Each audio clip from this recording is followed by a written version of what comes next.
Hi there. The Dungeon Master Roundtable you're about to watch is just one of a few topics that were covered during a live stream on the Dicely D&D Twitch channel. And the music you'll hear during this video was created by Tabletop Audio. And now I'll let our guests introduce themselves. Hello, I am Juice from Master the Game RPG on YouTube. You can check me out. We make all sorts of tabletop RPG content, Dungeons and Dragons, Fantasy Age, you name it. Palladium books is something I'm known for by that community. So yeah, head on over there if you want reviews, opinion videos, live plays, all that good stuff. My name is Jake Crow. I run the YouTube channel, The Crow's Perch, where I cover a bunch of D&D horror stories and other stories like that. I just like narrating other people's stuff because I like telling stories, and stories are fun. And that's why I like playing things like D&D. And you can catch my channel over on YouTube/Crow's Perch. I also have a Discord. And I recently have little merch, so I got little A do murder.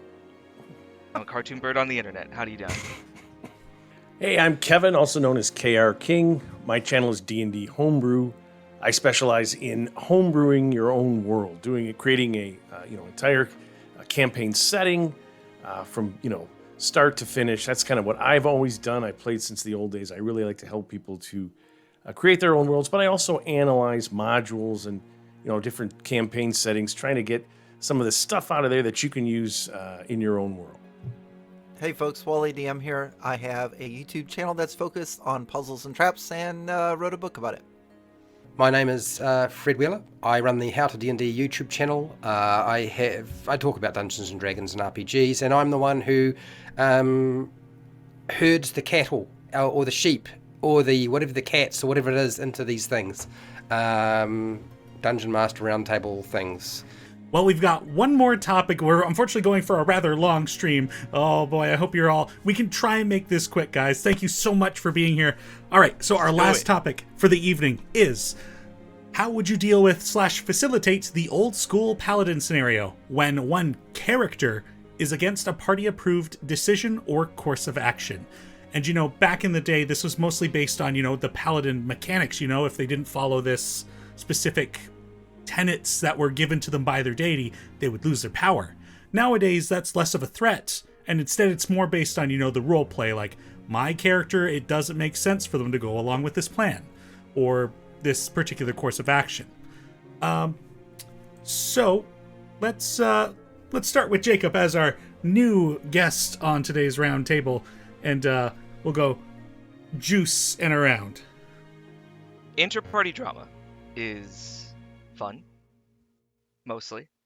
It's mostly fun when people are all on board, much like we were talking with the first topic. Like, I've had a couple of occasions like this, and this has happened even in one of my bigger campaigns, to where my little brother, who was playing with us, I think we were playing Dark Heresy 2nd edition at the time, and there was a very big moment where it was like, whether or not this planet would survive hinges on this decision, but it could help us take down the big bad guy if we did this.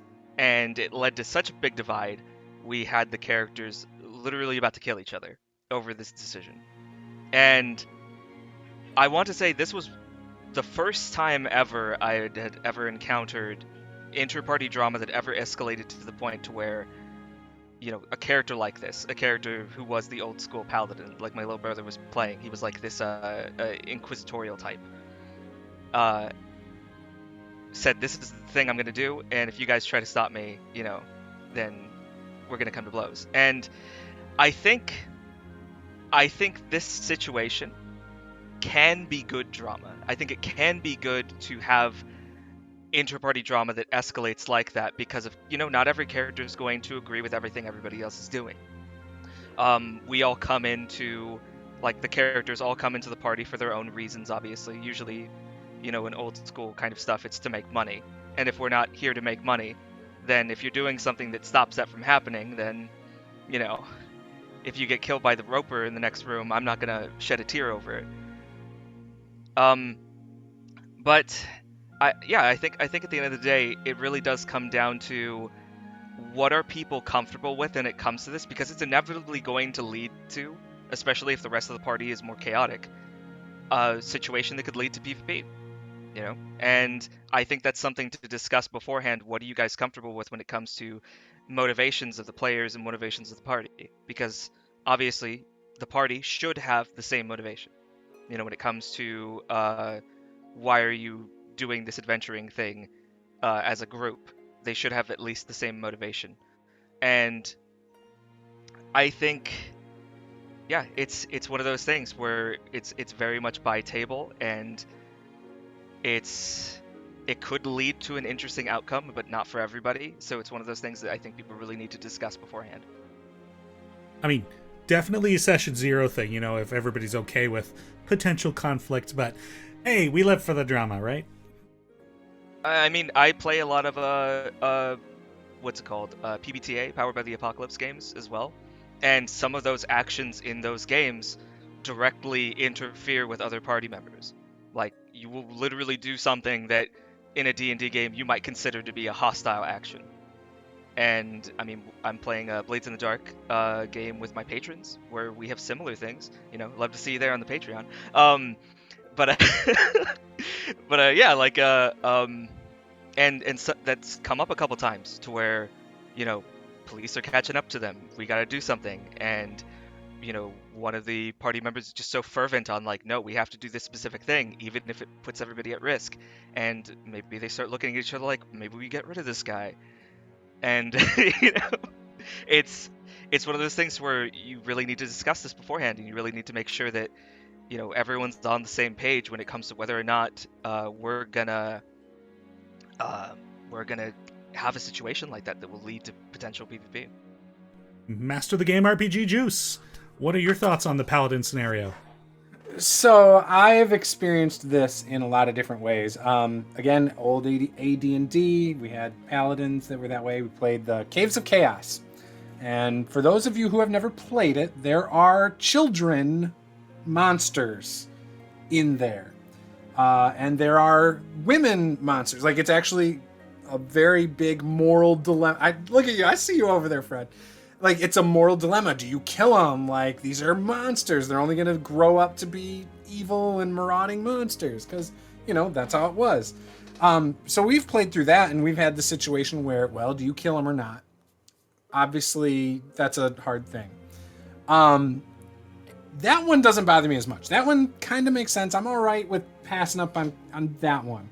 As the fighter, though, when you take a orc or whatever, a prisoner that has killed and tortured people, and you've seen the bodies left behind, you can't just let them go. Like, and you can't just leave them tied up because they're going to die anyway. Like, just end it. Like, I don't know. So that was always my thing as that player. Now, what it comes down to, though, with the group dynamic. So I have a rule that if one player character in the group does not mesh with the ideals of the group, and it becomes a reoccurring problem to the point where it makes absolutely no sense why they're with the party, that character becomes an NPC. I've only had to use this once. I've probably should have used it 3 times in the past. And the only time I had to use it was actually against a rogue. So it wasn't, it was a warlock in my Tyranny of Dragons campaign. It was streamed. You can see how it all played out, if you guys care to. But what we had happen in that is we actually had people siding with the Paladin in our group, and except for one character. And it ended up getting to a point later on where PvP did begin to happen. An NPC that was traveling with the party got killed by the warlock, who was mad about a really weird exchange that wasn't that big a deal, and he just outright killed him. And that led to PvP, but it wasn't the first offense of this weird stuff. We then made this character Crank an NPC villain in our campaign that now is still alongside the campaign. That player is playing a different character. But earlier on in the campaign, because he's a Warforged and he doesn't want to be perceived as a Warforged when he goes into cities, he's also, I gave everyone a common magic item. He took the backpack of refrigeration, and at one point cut off dead people's faces to wear over his Warforged face as a disguise. And that was the first incident where everyone was like, what are you doing? This isn't cool. But they let it slide. And then that kind of kept happening. But it was the other incident that kind of made me take it away. The other time that I should have taken the player away was an NPC, it was a player who was playing a rogue, who had stolen from the party, who had lied and manipulated the party, and negotiated terms with an NPC of how much they were going to get paid, and then went and negotiated with each party member to basically rip them off, and then, was always getting caught stealing because he'd always roll natural one somehow when he's pickpocketing merchants or whatever.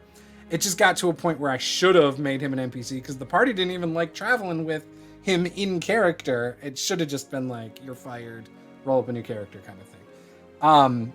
But yeah, it's annoying when one player is so adamant to do one thing and the rest of the group is kind of opposed to it. It becomes a player issue sometimes rather than a in-character issue. And I think once it becomes a player issue, that's where the problems are, and you need to solve it and have an adult conversation that might be uncomfortable. Oh yeah. When it's not in the game, then you're in some troubling territory. But damn, that's quite intense. That bag of refrigeration issue there. That's yeah, I could see that going that way. You really gotta up front be like, so in this upcoming campaign, I'm really planning on cutting off some faces. Just thought I should pass that by you guys. It never came up. It was a total surprise, and then it happened. And he's like, I got a bag of refrigeration for this other person's face too, and I've got the spell to preserve it for like 10 days. Like, he put thought into this and never discussed it with anybody. And we had the moral high ground paladin in the group. Like, you would have thought it wasn't cool. Like, No. Well, you know that's what? That's not what I would have used that bag for. There'd be a bunch of cold ones. Oh yeah. Oh yeah. Oh yeah. right? No, there was never anything cool like that. Bag of tailgating. I'll pass it on over to Fred. Thoughts on the Paladin scenario? Well, so I've seen the Paladin scenario lots of times because played enough Dungeons and Dragons. It's going to happen eventually. Maybe if you're playing new Dungeons and Dragons, you're not going to get that quite so much since there seems to be a bit more flexibility with what a Paladin will do. But I think the old school Paladin scenario is actually the same scenario as the Lone Wolf scenario. They kind of fall into the same bracket. And it's a little sad, but instead of saying what I think people should do, because I don't care what other people do. You just figure it out. You decide what you're going to do at your table, and if that works for you. This is what happened at my table. There are certain scenarios where people have played a paladin or a lone wolf-like character, and for whatever reason, they've decided their character must do this, and it has been so contrary to what the players wanted out of the game and the experience that they have left the game. Okay? They have made that choice, they have left the game, and so be it, that happened. I have been sad about it sometimes, and other times I have been like, yee-haw, thank God. Okay? Then we've kind of, we evolved over time because this did come up, and then we we need to be able to deal with this problem if we're dealing with paladins or the lone wolf character. How else can we deal with it other than somebody decides they can't play with us anymore?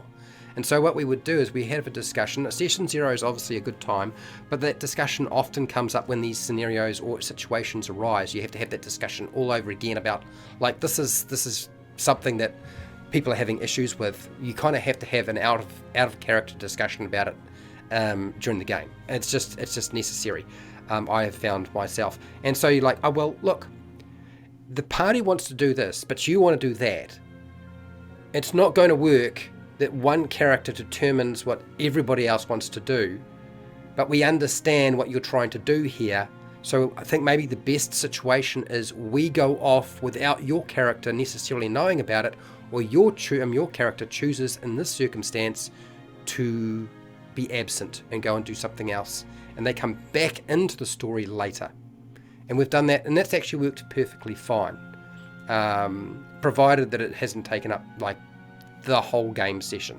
Like, people have been quite happy to do that, and it's worked perfectly fine. So we still use that to this day. One of the things I do expect now as a dungeon master and also as a player is that the other players at the table don't do anything that negatively affects other people at the table. Like when you cast a fireball or you make a decision and it has such a fundamental effect on the group ultimately that's quite negative, we have a discussion around that. So usually, if we're casting fireball and it's going to hit allies, like, are you all right with me doing that? And if they say no, I'm not all right with that, then it doesn't get done. We've got that down as sort of our blanket group rule now. Part of, I guess, our social contract that we've formed is that what is more important is the players, not the character. The characters actually mean little to nothing. The only thing that's vital is the integrity of the group of players who hang out and are trying to be friends with each other. And as long as we get that, we're all good. Now, I know that doesn't work for some people and they think that the integrity of the character is more important. You won't be playing at my table. And you won't want to play at my table because that's not how I want to play. The other thing is that often I think when this kind of old school paladin or the lone character shows up, is they've built the wrong character for the group. There's a reason why we try to have a session zero and why everybody tries to build their character together. It's so that it will mesh. Like, what are you doing with your character? Da-da-da-da. You have a discussion. It's not just that you sit down and you do it all on your own. There is a conversation taking place. A sharing of food sometimes, but there's a conversation taking place. Like, I'm going to be your brother, or I'm going to be your sister, or we knew each other at wizard school, or whatever it was. And so there isn't this lone outstanding character that doesn't know what the other characters are like, so you don't have the scenario coming up. So building the wrong character, this is often what is going on here. And I mean, you kind of know with a lone wolf character. My degree is in psychology, philosophy, and mathematics, statistical mathematics. And so that means I had to do some training and understanding how people work. One of the things you kind of notice is that when people build this sort of character, it's quite obvious that they feel like they are isolated. I think sometimes this is why they're building this character. They don't know what else to play because that's all they've known. I find this to be, and it's quite a sad outcome. So you wind up with people who just don't have the social skills, and so what they do is they build that outlying character because they've always felt like they were an outlier, that they weren't part of the group. And they watch a lot of anime. Oh, they watch a lot of anime, I guess. And so you wind up with characters called Arnold Schwarzenegger or Chuck or, do you know what I mean? You know, the lone wolf characters, the obvious lone wolf characters. And I find, and this does happen from time to time, that I will have players come to me and say, look, we have issues with this person, the way they play, can you deal with it? And I always say, look, I could, but I actually think that you guys should deal with that. And I have found that there have been occasions where if that person's not meshing well with those people in the game, that the group will terminate them. Not the dungeon master, but the group will terminate them. And it kind of looks a little bit like this. And you know that there's something wrong, and there's not necessarily too much you can do about it sometimes. And that is, they just wait until their character is in a vital spot where they desperately need the help of everybody else. Oh, they're down and they're bleeding. And they say, oh, is they bleeding? Okay. We'll wait until they bleed out, and then we'll throw their body into the gutter and take all their shit. And when you know that you're getting that, you know that the group obviously, because if one other member in the group says, no, I won't, I'll save them and stabilize them. But if they all like just do nothing and just wait until they bleed out and take all their shit, you know that the group has made that that final democratic vote. This person won't work with this group. And it's a sad thing to see, but it does happen. Yeah. I don't like that sort of thing happening. This is why I build in, like, you look after the integrity of the people in the group rather than the characters. Yeah. Damn, that is heavy. Oh yeah. But I mean, yeah, absolutely. Like when you're building characters, like one of my big pieces of advice is, find the way to say yes. It's all about the goals of the group. But Yeah, I mean, also, you kind of have to play some meta sometimes and be like, even if you want to be the lone wolf, build them so that they, want to make a connection. They want to be with a party for some reason. Keeping that core is very important to get along with a group of characters, but also a group of players. But yeah, not everybody has those skills, unfortunately. That's a sad story to hear. Wally. Oh. Wow. Damn, Fred. That's really damn good. So I don't really have too much more to add to that. I agree with a lot of what both Jacob and Fred both said, because I feel that as the question was posed, if there is one character that is adamantly against a decision or course of action, I think a little bit of drama amongst the characters, be like, hey, I don't want to do this. I think that could be fun, as long as it's role played out between the characters. But then once you are starting to creep into the player side of it, where players start getting angry at each other because of what they are having their characters doing, then that's a whole different story. That's when the DM needs to step in. And I am also not a fan of the lone wolf characters, which is exactly what this question reminded me of. Is I can do everything on my own. I don't need anybody. I wanted to answer this question by saying that in my session zeros, I emphasize that I don't want evil characters. Not that I use alignment anymore, which I don't, but I don't want evil intended characters. And that, I guess, would kind of encompass a lone wolf, but it kind of wouldn't. I mean, like you were saying, Denny, you can have a character that's an outsider, as long as they find some way to incorporate themselves with the party. Maybe it's a bakery where they both found that they love blueberry donuts, and every session ends with them sharing a blueberry donut together. They might not have done I like everything. stuff like Yeah. it's kind of humanizing. Yeah, absolutely. So I'll go ahead and end my session there. So the biggest takeaways are, again, emphasizing, I mean, Fred pretty much said it all. If stuff starts happening between players, there's a problem. We stop, and we figure it out. Session 0, make sure that everybody knows that this is a group game.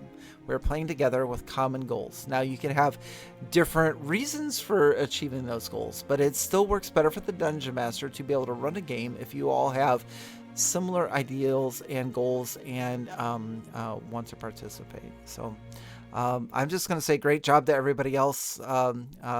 Juice, Jacob, Fred, Denny, and I will pass.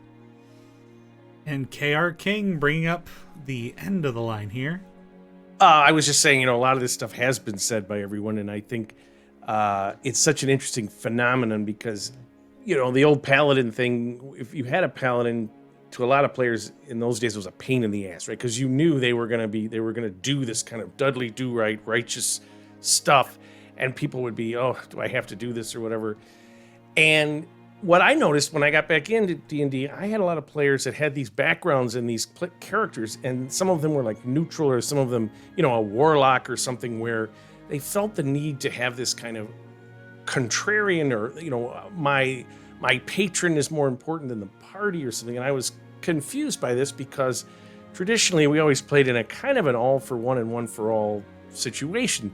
And as Fred talked about, we were all at this table together. We were friends with each other, and to have someone who said my character is fundamentally has a goal that is opposed to the group, I found this strange. And when it came down to it, as we had played in these, they didn't really, they mostly would align. There wasn't anything that was, I mean, the question is it that they just won't do this thing? They just say, I'm not doing it. And so, as Fred said, they sit out, or they want to go on their own and split up the party. And I tend to say, you're making this choice yourself, and the other group is doing this, and this is going to be our focus. And you're saying, I want to go do something different or something. Or are they actively opposed to what's going on? And this is where it becomes a problem, right? That my character, not only would he disagree with this, he's opposed. And I had an incident. I was running in this world. I had this homebrewed dragon. It was like I think an emerald dragon or something. And I had a neutral character, this guy, who was a little bit of a contrarian. And he's like, this dragon, everyone thought it was evil.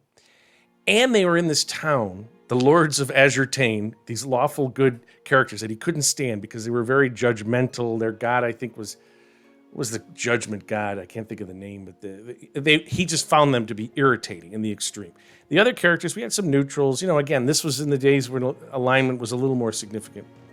He told me they were going to kill the Emerald Dragon. They had a secret route in, the back route. They had the army of the Lords of Azure Teni were going to go to distract the dragon. They would sneak in and kill it. And he said, this is wrong. This dragon is not evil. And he said to them, I'm not going to take part in this. And then he said to me offline, I am going to go warn this dragon that this has happened. And I said, Barry, sure. And these are all friends, known each other since college. He said, I'm meditating, I'm offline, I'm not going to do this. And he went and did this. And the dragon wiped out the Azure Teni army. The characters did manage to sneak in, realize what was happening, and left. Now the group has to realign. Well, as it turned out, the Emerald Dragon was not evil. It actually was. He was correct. And this helped the situation.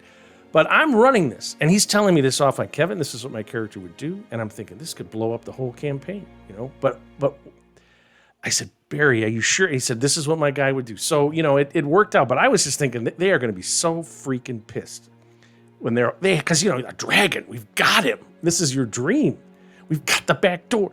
And Barry screwed him. So, I mean, it's just one of those examples where that happened to work out. But it was dangerous, And I think I would take more of Fred's or these other guys' appeal. And again, I never had evil characters either. But he was neutral and he believed this. So how do you do that? So anyway, that's just my little bit to add because everybody kind of said everything else there.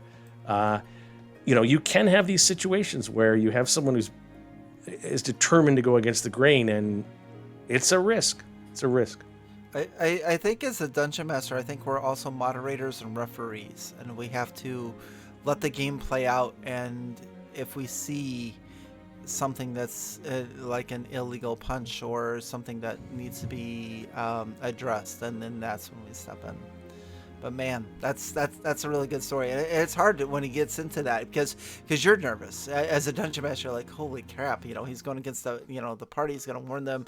Just the player fallout alone. Like, whoa, And I, of course, knew the Emerald Dragon was not bad. I actually made the Lords of Azure Teni these nobles who were sort of full of themselves and everything, but I didn't, how that goes. You don't want to let things out of the bag. And Barry figured it out somehow, and the other ones didn't.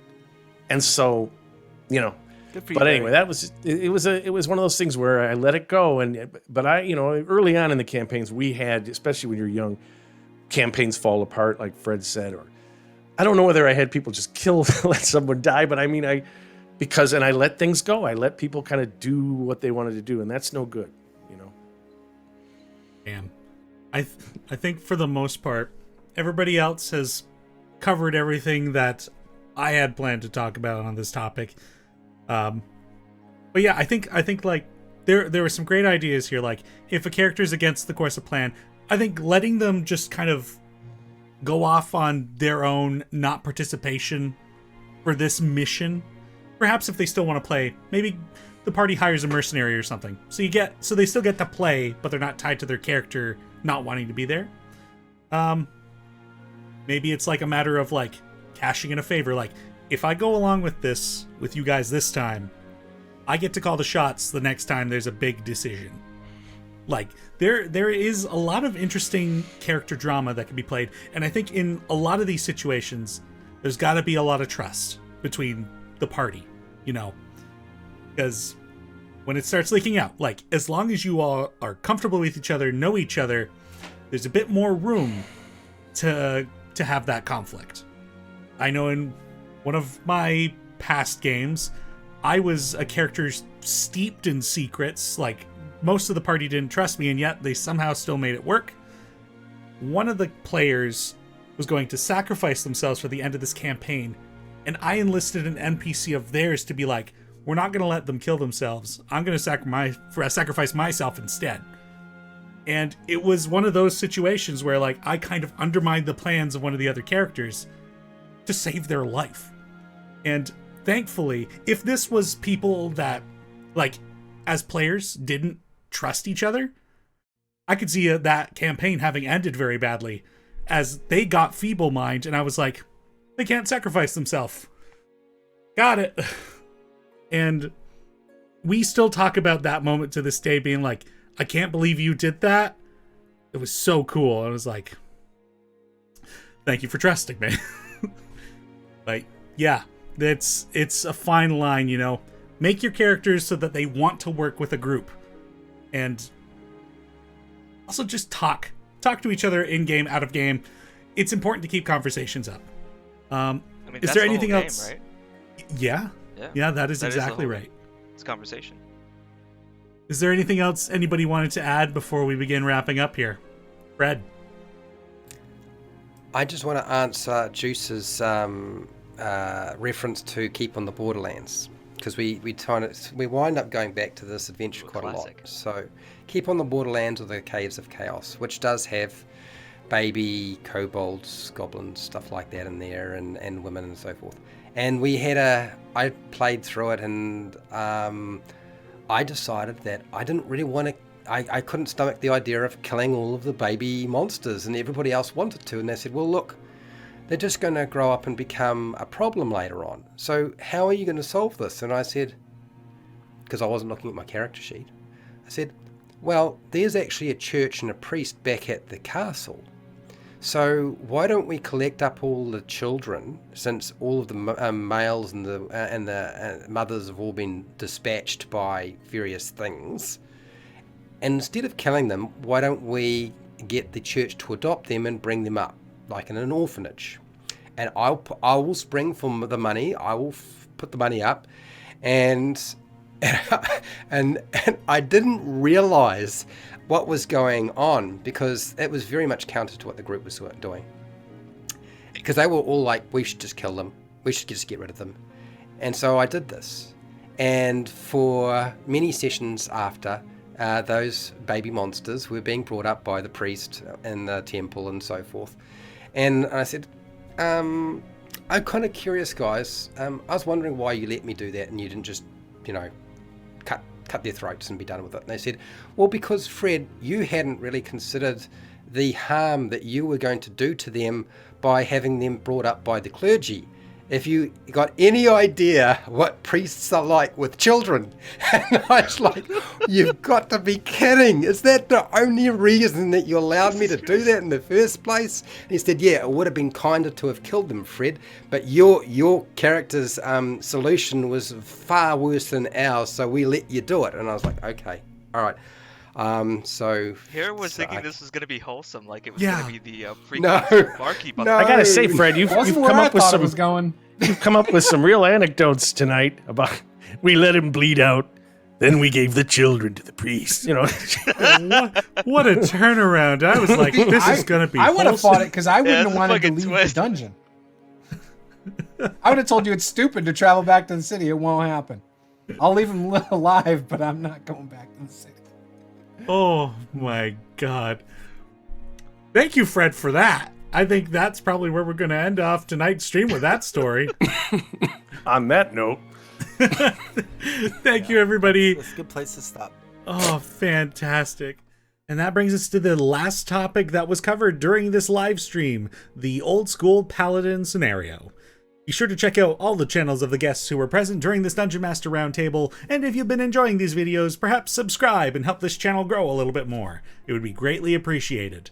And you can always check out when we're going to be hosting these things on Twitch at twitch.tv/DicelyDND, and be sure to follow our social media for when we make the announcements of when these are going to be happening. And until next time, may you always play dicely.